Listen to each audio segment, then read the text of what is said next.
चुनाव में आज सराय सादी के इंटर कॉलेज में डिप्टी सीएम केशव प्रसाद मौर्य ने जनसभा को संबोधित किया। लेकिन इस जनसभा में एक चीज़ चर्चे का विषय बन गई, ओम प्रकाश राजभर का इस मंच पर अनिल राजभर को अपने साथ खड़ा करना।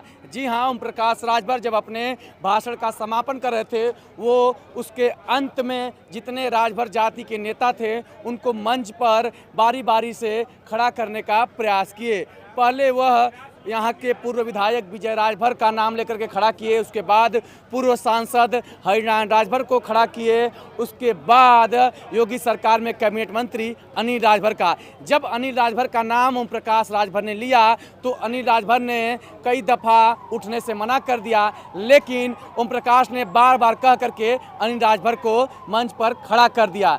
लेकिन अनिल राजभर न चाहते हुए भी खड़ा हुए तो साथ में डिप्टी सीएम केशव प्रसाद मौर्य को लेकर के खड़ा हो गए। मूल बात यह है कि जिस तरीके से ओम प्रकाश राजभर मंच पर भाजपा के नेताओं को खड़ा कर रहे हैं और राजभर जाति के नेताओं को यह संदेश देने का प्रयास कर रहे हैं पूरे जनसमूह में कि राजभर जाति का कोई नेता है तो वह ओम प्रकाश राजभर है। ये भले मंच भाजपा का हो, लेकिन इस मंच पर कोई अपने को प्रस्तुत कर रहा है तो वो हैं ओम प्रकाश राजभर। चाहे जनसभा हो, चाहे कोई हो, चाहे अन्य कार्यक्रम हो, हर जगह पर नज़र आ रहे हैं तो ओम प्रकाश राजभर। जब ओम प्रकाश राजभर इस मंच से जनसभा को संबोधित किए तो पूरी हुटिंगबाजी हो गई। और हुटिंगबाजी इसलिए मायने रखा क्योंकि जब यहाँ के मुख्य अतिथि केशव प्रसाद मौर्य बोलना शुरू किए तो आधा यहाँ का जनसमूह खाली हो चुका था। तो कहीं ना कहीं पूरे इस चुनाव में भारतीय जनता पार्टी के नेताओं से ज़्यादा महत्वपूर्ण हो गए हैं ओम प्रकाश राजभर। और ओम प्रकाश राजभर पूरे इस चुनाव में जिस तरीके से भाजपा के बड़े बड़े राजभर चेहरों को अब मंच पर खड़ा कर रहे हैं, तो यह प्रस्तुत कर रहे हैं कि मेरे कहने पर ही ये भाजपा के नेता खड़ा हो रहे हैं। तो अनिल राजभर जिस तरीके से न चाहते हुए भी ओम प्रकाश राजभर के कहने पर खड़ा हुए, वो कई मायने रखता है। क्योंकि जब ओम प्रकाश राजभर सपा के साथ थे, भाजपा के विरोध में थे, तो यही अनिल राजभर ओम प्रकाश राजभर को राजभर जाति का दुश्मन बताते थे, सुहेल देव का दुश्मन बताते थे और कहते थे कि ओम प्रकाश राजभर मोहम्मद गाजी का बात करते हैं, वो तो असलम राजभर हैं।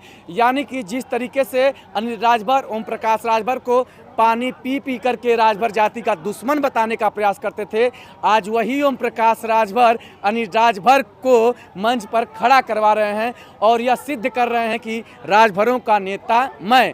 तो कहीं ना कहीं इस पूरे उपचुनाव में ओम प्रकाश राजभर हीरो बनते नजर आ रहे हैं। अब देखना होगा कि इस सराय सादी का जो मैदान है यह यहाँ के भाजपा उम्मीदवार को जिता पाता है कि नहीं।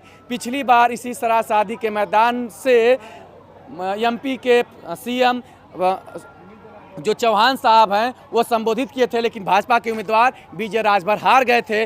और जो आज भाजपा के उम्मीदवार है यही सपा के उम्मीदवार हुए थे और भाजपा के उम्मीदवार विजय राजभर को हरा दिए थे। तो यह मंच कहीं ना कहीं भाजपा के लिए लाभकारी सिद्ध नहीं हुआ था पिछले चुनाव में। अब इस चुनाव में यह सराय सादी का मैदान भाजपा की जीत दर्ज करा देगा या सपा ही दोबारा जीत जाएगी, यह तो देखना होगा। लेकिन अंत में यही बात, इस उपचुनाव का कोई हीरो बनता जा रहा है तो वह ओम प्रकाश राजभर। भाजपा के नेता मंच पर आ रहे हैं तो तालियां भी कम बज रही हैं, और जब ओम प्रकाश राजभर आ रहे हैं तो पूरी एक गूंज सुनाई दे रही है। और भाजपा के जो राजभर चेहरे हैं उनको भी ओम प्रकाश राजभर अपने से कमतर दिखाने में जुट गए हैं। तो देखते हैं कि ये भाजपा वाले ओम प्रकाश राजभर को कब तक पचा पाते हैं, अपनी जनसभाओं के कब तक हीरो बना पाते हैं, उस पर सबकी नज़रें टिकी रहेगी। फिलहाल आप लोग अभिषेक सिंह के साथ बने रहिए।